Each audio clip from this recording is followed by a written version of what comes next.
If you're ready for a story, then get set. If you're ready for a story, then get set.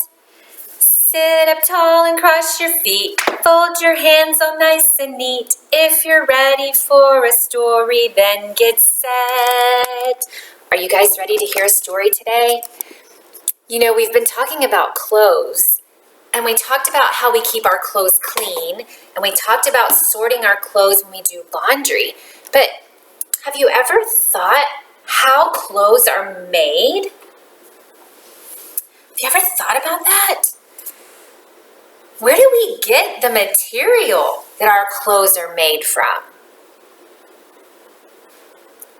I know that some clothes are made from a machine, and some clothes or blankets are done by hand, like we learned in Abuela's Weave.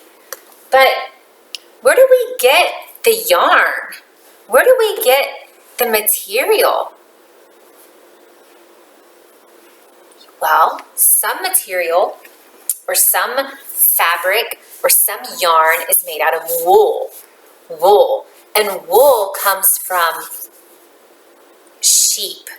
So today I'm going to read you a story called Weaving the Rainbow. And this story is going to show us how we use the sheep's fur or the sheep's wool and we turn it into clothes.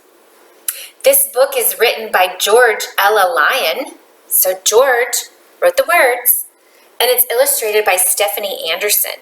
Stephanie drew the pictures, or she might have, some of these pictures look like she might have used watercolor paints. Let's find out. Weaving the Rainbow. Standing at her fence, the weaver sees rainbow sheep grazing in her pasture. It is spring now. It is shearing time. Well, first of all, it says she sees rainbow sheep. Do you see rainbow sheep? All the sheep Miss Hamilton sees are white. So I don't know what she means when she says rainbow sheep. Maybe that's a special kind of sheep called a rainbow sheep. Or maybe she's thinking ahead that when they shear or when they cut the fur off of the sheep, that they'll dye it different colors, like the rainbow. Let's see. When they were born, just 1 year ago, in the dark barn on a cold March night, when the weaver watched their mothers lick them clean for the first time, their coats were white.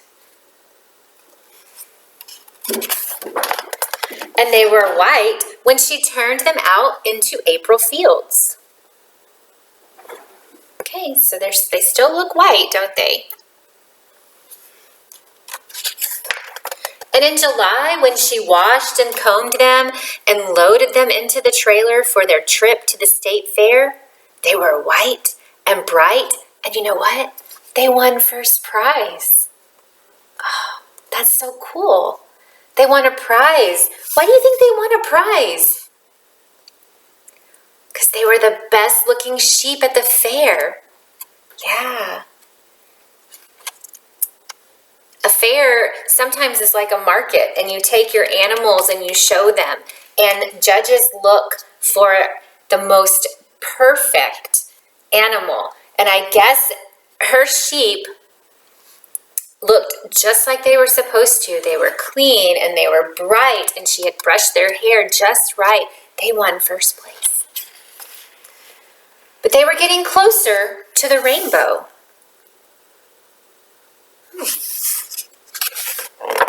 Fall brought their first shearing. Remember, shearing is what they call a haircut for the sheep. Then as the days turned cold, their winter wool grew in. It kept them warm right through the snow. Now that it's spring again, their coats are too hot. So the weaver pins each yearling, that's the sheep, between her legs and clips the rich wool close.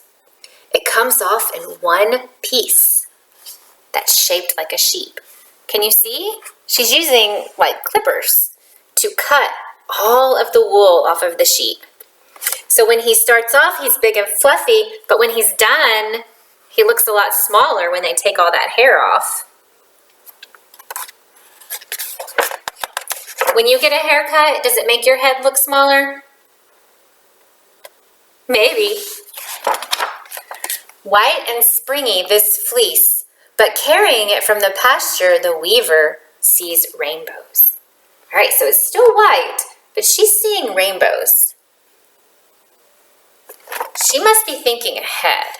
She must be thinking about what's going to happen to this fleece. Let's read and find out. She combs the wool free of sticks and burrs, washes out dirt and stains, cards it till the strands all go the same way, and spins it. Wow, she has to do a lot of work to that sheep fur. It says she makes sure that it doesn't have any sticks and burrs. Well, how would sticks and burrs get in there? Yeah, the sheep live outside, right? The sheep live outside. And so if they played in the yard, they might get sticker burrs or they might get sticks stuck into their hair. So she makes sure all of that is gone, and then she washes it. Then she combs it or cards it. And now she's going to spin it. Can you see her spinning it? Round and around and around. I wonder what she's making. What do you think she's making? Pulling and twisting a skein from the fluff till it's long and strong enough to weave. I think she's making yarn or string. When spinning is done, the weaver draws a plan. Then she makes her dyes from plants she has gathered. Indigo, goldenrod, madder. Indigo kind of makes a blue or purple color. I bet goldenrod makes yellow because gold is kind of yellow. I don't know what color madder's going to make. What do you think? Let's read and see. She is cooking up a rainbow. In big pots, she soaks the wool like dyeing Easter eggs. So each one of these pots has a different color in it. And she's going to put the wool, remember how she put it on the spinner? Remember how she put it on the spinner right here? She's going to put that wool or that string into the colored pots. And she's going to dye it like Easter eggs so that it's not going to be white anymore, is it? No. Let's see. When she gets the color she wants, she hangs the yarn to dry. Wow, look at all of those colors. That must be the rainbow that she was talking about. She won't be making cloth to wear. She'll be weaving a picture. Doing with wool what a painter does with paint. So she's not actually going to use this yarn to make clothes, but she could. She could use this red yarn to make a sweater. She could use this green yarn to make a hat to keep you warm. But she's not going to do that. What does the book say she's going to use her yarn for? To make a picture. I wonder what kind of picture she's going to make. Will it be a big picture? Will it be a small picture? Next to the weaver wraps her loom, she ties her different colored yarn to the back beam, then pulls it strand by strand to the front. There she ties it again, making the warp. When it's time to weave deep blue, she'll wind that color on the shuttle, the way a painter dips her paintbrush in the paint. Then she'll guide the shuttle over and under the warp to make the weft. Miss Hamilton's learning some words about how they weave. So this big thing that she's working with is a loom, and she has to put the different colors on the shuttle in order to weave them. It says the shuttle's almost like dipping your paintbrush into the paint. Finally, she begins. Feet on the treadles, hands on the shuttle, back and forth, from the wool of her white sheep, she weaves Kentucky pastures. Pastures are fields, like big grassy fields.